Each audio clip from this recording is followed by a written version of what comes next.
Vážení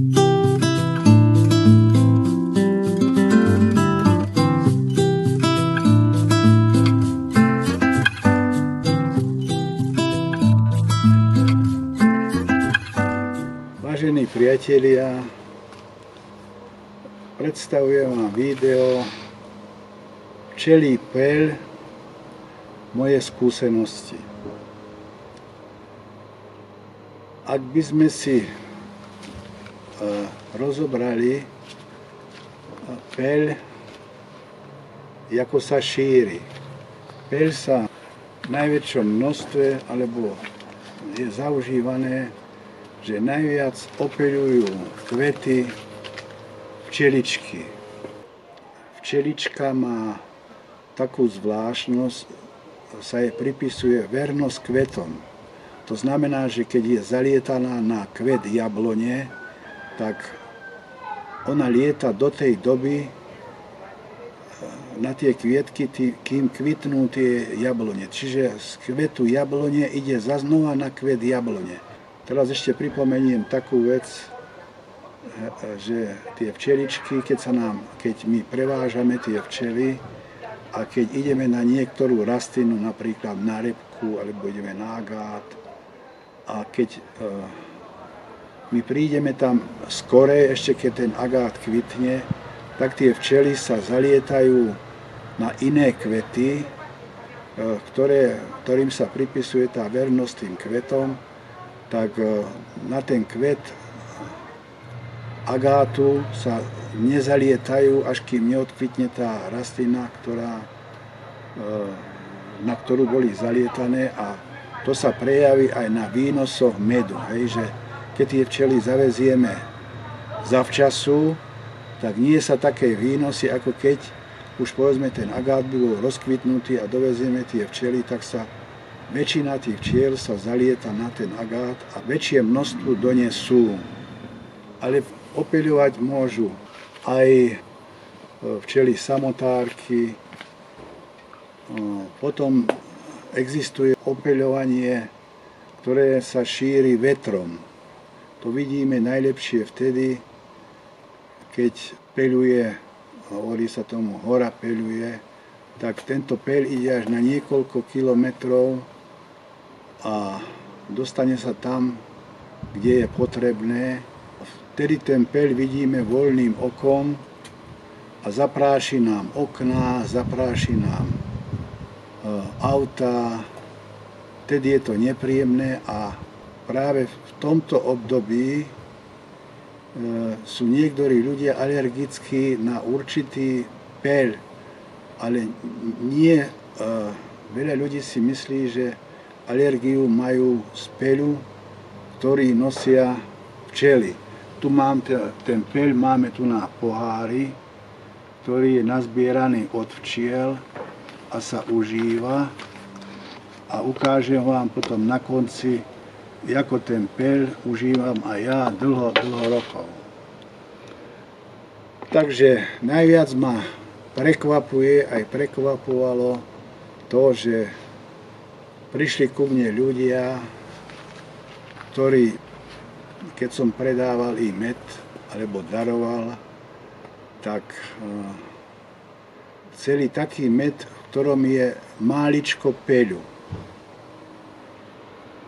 No a ak by niektorý med obsahoval viacej peľu, tak boli presvedčení, že tento peľ na ich alergiu, ktorú majú, že im neprospieva. Tak obyčajne si vyberali med, ktorý má málo peľu. No čo ja viem, tak najmenej peľu obsahuje agátový med. No tak tento si vyberali.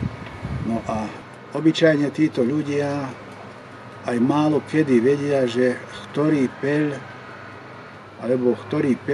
im robí tú alergiu. Ale niektorí už aj, keď som ich tak, ako sa ich povypitoval, vyspovedal, tak mi zistili, že v určitom období majú tú alergiu na ten peľ. A práve tento peľ, ktorý mali alergiu, tak pochádzal z tých stromov, alebo z tých rastlín, ktorí sa šíria vetrom. Tak už niektorí vedeli aj dátum, kedy tú alergiu dostávajú. Keď si zaspomínam niekoľko desaťročí, v tom období som bol predsedom základnej organizácie a dostal som sa na prednášku, ktorá bola v Bratislave, a tam nám prednášal doktor Košlík Luisa Pastéra z Košíc, ktorý bol lekár aj včelár. Tak on zistil takú vec, že ľudia, čo sú alergickí na peľ, tak nie len, že by mali jesť med, ktorý má peľ, ale doporučuje, a ja to mám overené, o čom poviem, že priamo peľ od včiel, ktorý je tuná, tak ten doktor Košlík, on práve povedal, tieto alergie, to málo kedy sa stane, že by ľudia mali alergiu z peľu, ktorý je od včiel. Práve tento peľ od včiel týchto alergikov lieči takým spôsobom, že tí ľudia, ktorí sa alergickí na ten peľ, ktorý lieta vo vzduchu z niečoho, buď z vrby, alebo z rakity, alebo borovíc, hej, tak mesiac alebo nejakú takú dobu okolo mesiac práve je potrebné, aby užívali nie len med s peľom, ale priamo peľ, ktorý mám tu na stole, a tento peľ, keď konzumujú títo ľudia, tak získajú imunitu voči takému peľu, ktorý robí alergiu. Obyčajne som vtedy tých alergikov poznal, keď som predával med, keď nechceli med kupovať, ktorý mal peľ. Tak vtedy som im to takto vysvetlil, ako to vysvetlím tu na tomto videu. No a po nejakej dobe, možno po roku, po dvoch, sme sa zase o tom rozprávali, tak si urobili túto kúru a poďakovali mi, že toto funguje. No tak aj preto by som vám doporučil, ktorí máte túto alergiu, tak kúpte si med, kúpte si peľ od včelára, dakedy aj ja mám tento peľ, tak skúsiť si ho užívať. Keď už viete dátum, kedy asi tú alergiu máte, tak o toto budete mať jednoduchšie. Tak približne za mesiac plus mínus, to nevieme, to si sami prehodnote, že keď budeme tento peľ užívať od včiel, tak my získame imunitu, možno aj by som povedal liečenie, že na tú alergiu na peľ budete mať prekonanú. No, mnoho ľudí o tomto nevie. Pravdepodobne aj niektorí lekári povedia toto, že nejedzte med, ktorý má veľa peľu, ale to, čo ja som zistil, tak to neplatí. Práve ten peľ od včiel týchto alergikov vylieči. Takisto aj človek, keď ho používa ten peľ, tak pôsobí na organizmus blahodárne, že človek je taký silnejší, taký mocnejší. Takže aj keď niekto si užije napríklad cez zimu ten peľ, tak to pôsobí ako preventívne, aby na jar mu mal napríklad lepšie, nemal také silné príznaky, alebo ho môže úplne vyliečiť, takže je to ako preventívne. Ako preventív môže aj v zime ho užívať, aj tesne predtým. Skrátka, aby mal tie účinné prostriedky z toho peľu včelieho na tú alergiu z toho peľu, čo má alergiu. Ale na 99% to je nie alergia z peľu od včiel, ale je to z peľu, ktorý sa šíri vetrom. Hej, takže ten peľ pôsobí ako aj prevencia, pôsobí zdravotne, ale má ešte aj vitamíny, má ešte kadejaké minerálne látky a takže to vlastne posilní aj telo, keby aj nebol človek alergický, ale ešte mu aj tú alergiu môže mu vyliečiť. Vyliečiť, áno, presne tak. A keď má človek posilnenú imunitu a je silnejší, tak aj voči tej alergii sa lepšie bráni, aj voči iným chorobám sa bráni, keď je proste má energiu ten človek, no, není oslabený nejakými inými vecami. Ja sám mám svoje roky a ten peľ užívam, ktorý mi pomáha pri tej únave, možno, že aj pri tej alergii. Skrátka, ten peľ patrí, no je to ako aj potrava, ale je to hlavne na liečenie. Tak ešte jeden taký doplnok by som dal k tomu užívaniu peľu. Čiže ak niečo liečíme, v tomto prípade sú to tie alergie na peľ, tak ktorí majú tú alergiu veľmi silnú, tak je potrebné, aby tento peľ užívali minimálne a dlho, alebo dlhšie.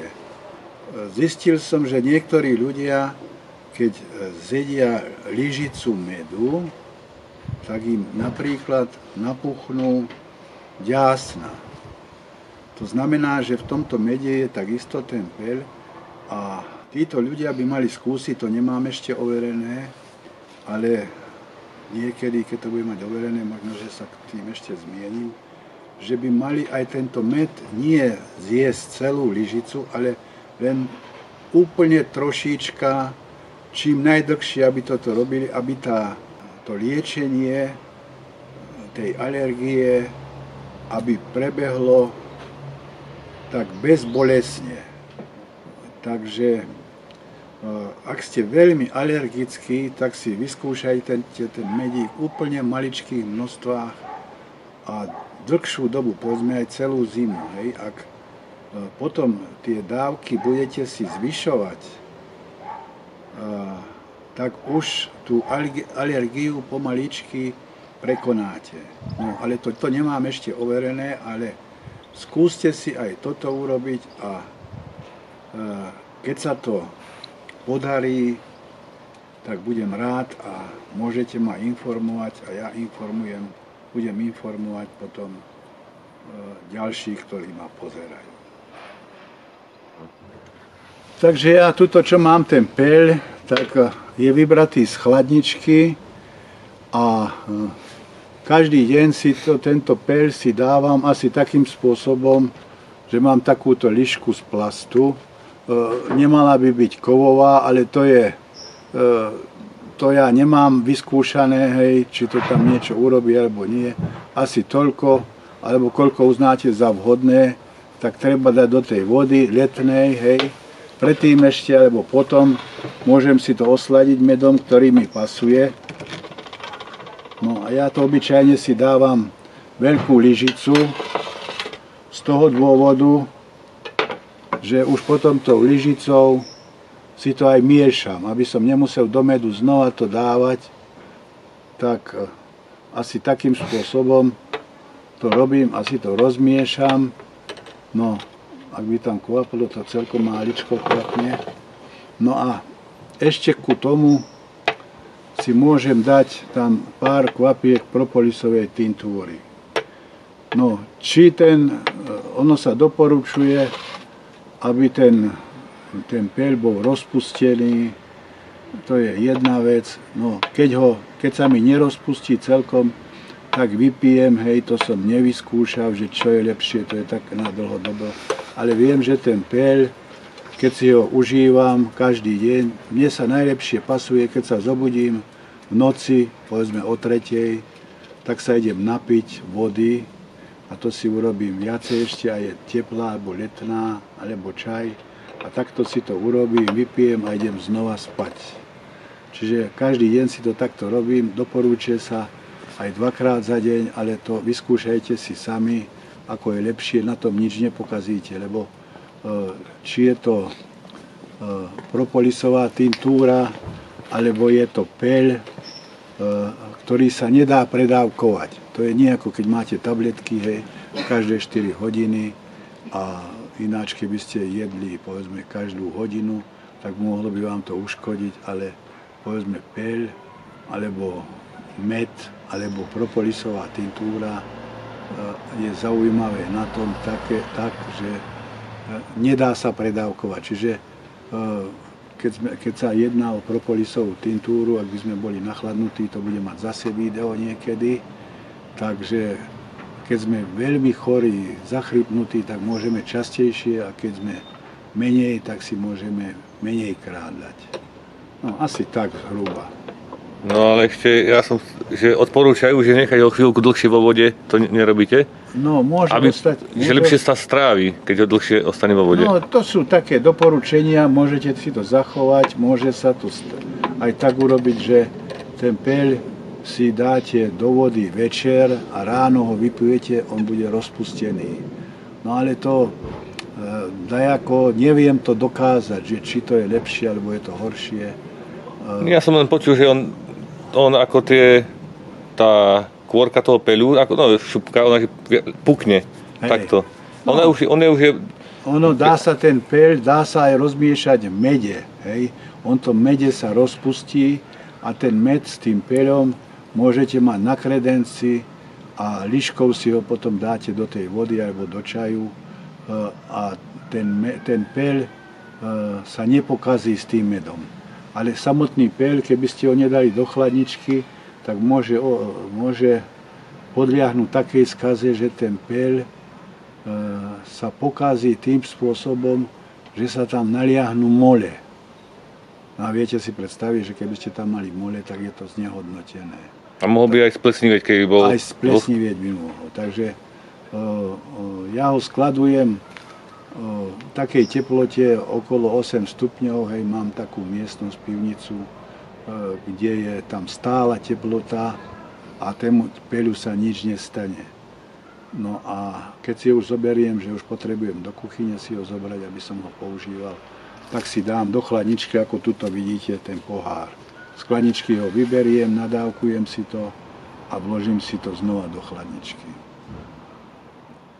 No ešte by som doplnil, že ten doktor Košlík, ktorý robil tú prednášku, to je niekoľko desiatok rokov. On už možno ani nežije a vy ľudia, ktorí ste ho poznali, alebo vaše deti, tak určite toto on praktizoval s tým peľom aj praxi. Ja to nemám z mojej hlavy, len som si to zapamätal, že vtedy bola tá prednáška, tak som to začal realizovať a mnoho rokov to ľuďom doporučujem a naozaj prídu ľudia, že mi ďakujú, že naozaj je to pravda, že sa vyliečili, že sú bez alergie. No, tu vidíte na stole med, ktorý som dal prvýkrát za môjho života, som ho dal do obehu. Čiže už včelárim pomaly 70 rokov. A nevedel som to dať do obehu, pretože to je prvý med, ktorý včely zbierajú. Čiže názov toho medu je vrba rakita. Takže v tom období je ešte chladno a včeličky sú slabé, nie sú rozvinuté. No a za tie roky som zistil, že táto vrba rakita, keď by boli včely silné a keby bol teplý deň alebo 2 dni, tak taká bohatá znáška je z tej vrby a rakity, že keby boli včely také silné, ako sú v lete, tak za 2 dní je plný medík. A pritom chuťové je ešte jeden z najlepších. Ja si ho obľubujem a si ho obľubujú aj ľudia, ktorým ho darujem, alebo si ho kúpia a vieme tento med získať, aby tam bolo v prevažnej miere tá vrba rakita. on nám rýchlo stuhne, čiže skryštalizuje, aj to je nie chyba, ale patrí pritom medzi najlepšie kvetové medy.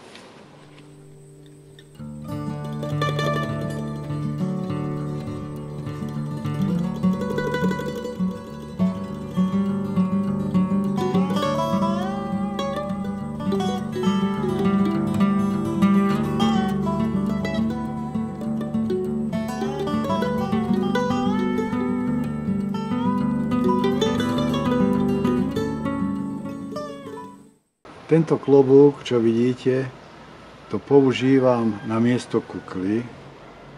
Včelička, keď príde a je podráždená a že by mala ma pichnúť, tak ona urobí takýto oblúk, toto jej vadí tuto a ona ma obíde, tak málo kedy ma pichne.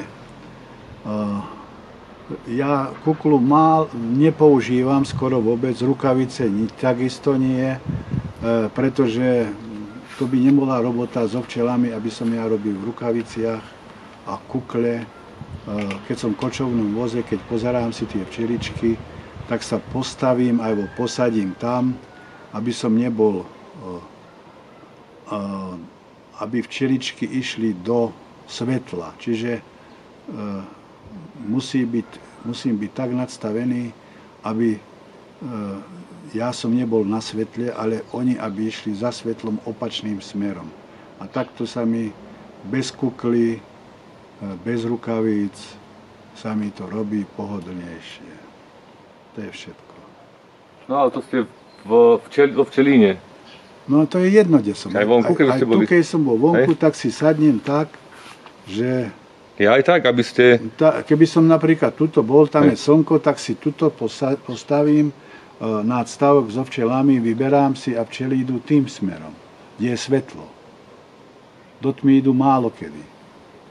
Aj no, ak nie sú nejaké moc agresívne. Agresívne, to zase dakedy urobím video, čo si poviem o plemenárskej práci. No, na záver ďakujem vám, že ste si našli čas pozrieť moje video.